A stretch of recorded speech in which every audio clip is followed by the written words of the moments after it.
যখন সমস্ত মেয়েরা সেজেগুজে বেরিয়ে এলো, তখন সমস্ত অল্পবয়সী ছেলেদের চোখ আদ্রিতা আর পল্লবীর উপরেই আটকে গেল। আটকাবে নাই বা কেন? সবকটা পরিবারের মধ্যে সব থেকে সুন্দরী ছিল আদ্রিতা আর পল্লবী। তখনই হঠাৎ করে একটি ছেলে আদ্রিতার সামনে এগিয়ে এসে বলল, হ্যালো আদ্রিতা, আমার নাম Tommy Sau and I belong to the Sau family. নিজের পরিবারের দিকে ইশারা করে টমি আবারও বলল, আমি তোমার ব্যাপারে অনেক শুনেছি, আজ তোমার সঙ্গে দেখা হয়ে গেল, হয়তো আমার কপাল খুব ভালো, তাই না? যখন ছেলেটা নিজের পরিচয় দিচ্ছিল, একটু দূরে দাঁড়িয়ে জল খাচ্ছিল নীল।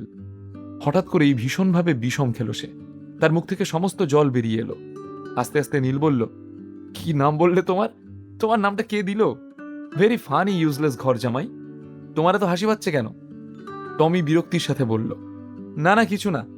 নীল নিজের হাত নেড়ে বলল, যদিও সে এখনো নিজের হাসি আটকাতে পারছিল না, তাই অন্যদিকে ফিরে ফিক করে হেসে ফেলল সে। কি ব্যাপারটা কি? তুমি আমাকে দেখে তখন থেকে হাসছো কেন? তোমার কি মনে হচ্ছে এইসব করে তুমি নিজেকে খুব কুল দেখাচ্ছ? টমির মুখ চোখ দেখে পরিষ্কার বোঝা যাচ্ছিল যে কতটা অপ্রস্তুত হয়ে পড়েছে সে। কিন্তু নীল এক ফোঁটাও পাত্তা দিল না টমিকে। সে তো ওর দিকে তাকিয়ে এখনো হেসেই যাচ্ছিল। এবার টমি রেগে গিয়ে চেঁচিয়ে উঠল, আরে হোয়াটস ইউর প্রবলেম? হাসছো কেন? আরে আরে, মাথা গরম করো না, আসলে আমার মনে হয় তোমার নামটা বেশ মজার। নীল হেসেই উত্তর দিল। এই কথা শুনে উপস্থিত সবাই মনে মনে টমির নামটা বিড়বিড় করল, আর তারপরেই খিলখিল করে হেসে একে অপরের উপর গড়িয়ে পড়ল। কাজটা কিন্তু খুব খারাপ করছো তুমি। টমি নিজের শার্টের দুটো স্লিভস ফোল্ড করতে করতে বলল কথাটা। বেশ রেগে গিয়েছে টমি, তাই নীলের দিকে তেড়ে আসছিল সে। কিন্তু তার আগেই আদ্রিতা নীল এবং টমির মাঝখানে এসে দাঁড়িয়ে বলল, মিস্টার সাউ, নিজের মাথা ঠান্ডা করুন। এখানে সবাই মজা করতে এসেছে, আমি শুধু শুধু কোনো রকম ঝগড়া বা ঝামেলা চাই না। যখন আদ্রিতা কথাগুলো বলছিল, তখন টমি এক মনে তাকেই দেখছিল, আর ওর কথাগুলো কান অবধি পৌঁছতেই টমির রাগ যেন গলে জল হয়ে গেল। কিন্তু নীলকে সে এত সহজে ক্ষমা করতে চাইল না। নীলের দিকে কড়া নজরে তাকিয়ে সে বলল, "হুঁ, শুধুমাত্র আদ্রিতার কথায় আমি আজকে তোমাকে ছেড়ে দিলাম। লিমিটে থাকো, বুঝলে? যদি আজকে আদ্রিতা এখানে না থাকতো তাহলে মুশকিল ছিল তোমার।" এই কথা শুনেই নীল বিদ্রুপের চোখে তার দিকে তাকিয়ে থাকলো। নীলের স্মৃতিতে ছিল যে যখন একটু আগে নবীন সেন ওর বন্ধু বান্ধব নিয়ে নীলকে বিদ্রুপ করছিল, তখন বাকিদের মধ্যে সব থেকে বেশি জোরে হাসছিল এই টমি। তাহলে এখন যখন সে ক্যাবলার মতো আদ্রিতার সামনে দাঁড়িয়ে ফ্লার্ট করার চেষ্টা করছিল, তাহলে নীল তাকে নিয়ে বিদ্রুপ করতে পারবে না কেন? ঠিক সেই সময় একটা গাড়ি এসে থামলো। নীল দেখলো যে গাড়ি থেকে দুজন সুন্দরী মহিলা বেরিয়ে এসেছে, আর এখানকার সব ছেলেরাই তাদের দিকে তাকিয়ে রয়েছে। নীলও মুগ্ধ হয়ে দেখলো মেয়ে দুটিকে। একজন অফিসার অবন্তিকা আর অন্যজন শালিনী। অবন্তিকা আর শালিনী এদিক ওদিক না তাকিয়ে সোজা নীলের দিকে এগিয়ে গেল, আর তা দেখে উপস্থিত সব লোকজনের চোখ গোল গোল হয়ে রইল। আমি এক্সপেক্ট করিনি যে তোমাকে এখানে দেখতে পাবো। শালিনী হেসে নীলের দিকে তাকিয়ে বলল। আদ্রিতা খেয়াল করলো যে শালিনী বেশ হেসে হেসে নীলের সাথে কথা বলছে। সেটা দেখে মনে মনে বেশ অস্বস্তি হলো ওর। হ্যাঁ, আমিও কিন্তু এক্সপেক্ট করিনি নীল যে তুমি আসবে। আগে বলনি কেন? অ্যাটলিস্ট একটা কল তো করতে পারতে। আসলে আমি এখানে এই ভৌমিকদের সঙ্গে এসেছি। এই কথা বলতে বলতেই অবন্তিকা নিজের কোমরে হাত দিয়ে দাঁড়ালো। ওর নিখুঁত শরীর যেন আরো নিখুঁত হয়ে ফুটে উঠল। নীলের চোখ ওকে দেখেই আটকে গেল। অবন্তিকা বুঝতে পারলো যে নীল তার দিকে তাকিয়ে রয়েছে। ওর খানিকটা লজ্জা লাগছিল, কিন্তু সাথে রাগও হচ্ছিল। তাই সে নীলকে শোনানোর জন্য ইনডাইরেক্টলি শালিনীর দিকে তাকিয়ে বলল, জানো তো, কয়েকদিন আগে আমি একজনকে বলেছিলাম যে আমার দিকে যদি ভুলভাল ভাবে কেউ তাকায় তাহলে আমি তার চোখ উপড়ে নিই। কথাগুলো নীলের কানে যেতেই সে চট করে অবন্তিকার থেকে চোখ সরিয়ে নিল। মুচকি হাসলো অবন্তিকা। যারা দূরে দাঁড়িয়ে থেকে তাদের এই কথাবার্তা শুনছিল, তারা সবাই খুব অবাক হয়ে গেল। আসলে কেউ ভাবতেও পারেনি যে সেন পরিবারের ঘরজামাইয়ের কানেকশন শালিনী চ্যাটার্জি আর অফিসার অবন্তিকার মতো সুন্দরী মহিলাদের সঙ্গে থাকতে পারে।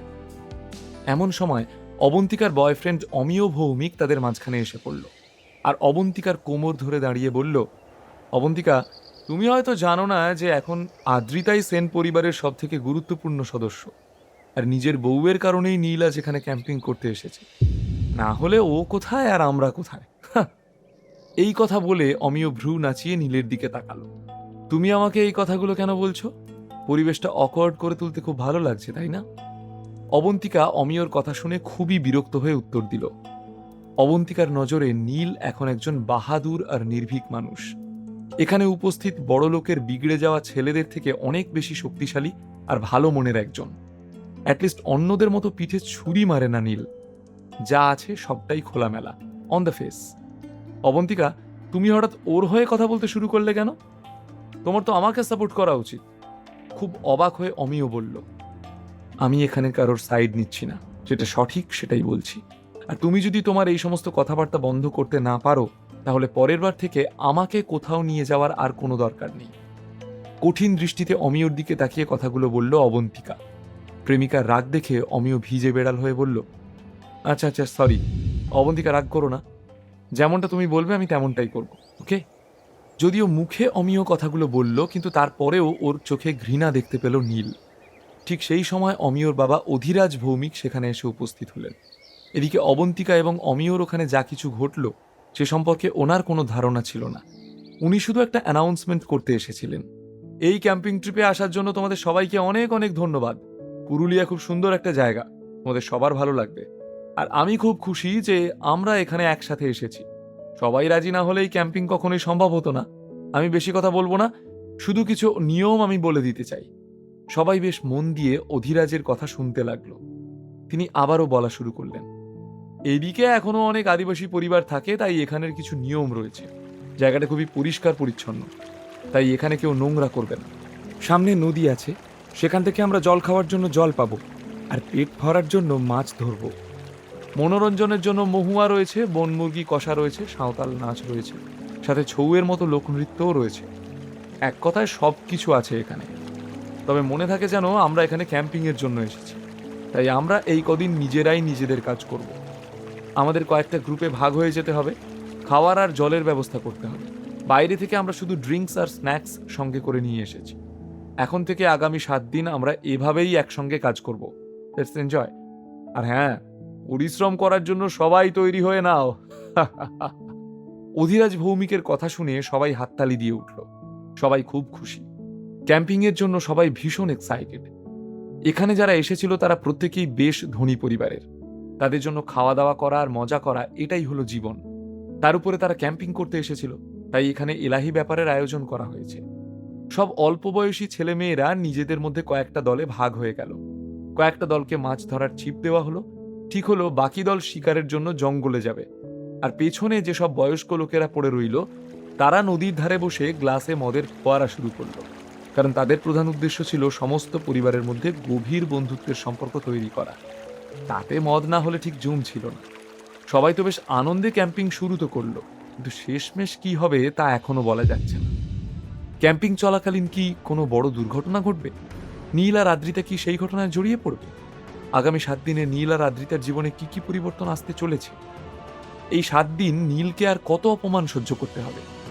এই ক্যাম্পিং এর ফলাফল কি বন্ধুত্ব হবে নাকি শত্রুতা? বিনামূল্যে গল্প শুনতে নিচের ইনস্টল বাটনে ক্লিক করুন এবং পকেট এফএম ডাউনলোড করুন। লিঙ্কটি রয়েছে ডেসক্রিপশনে।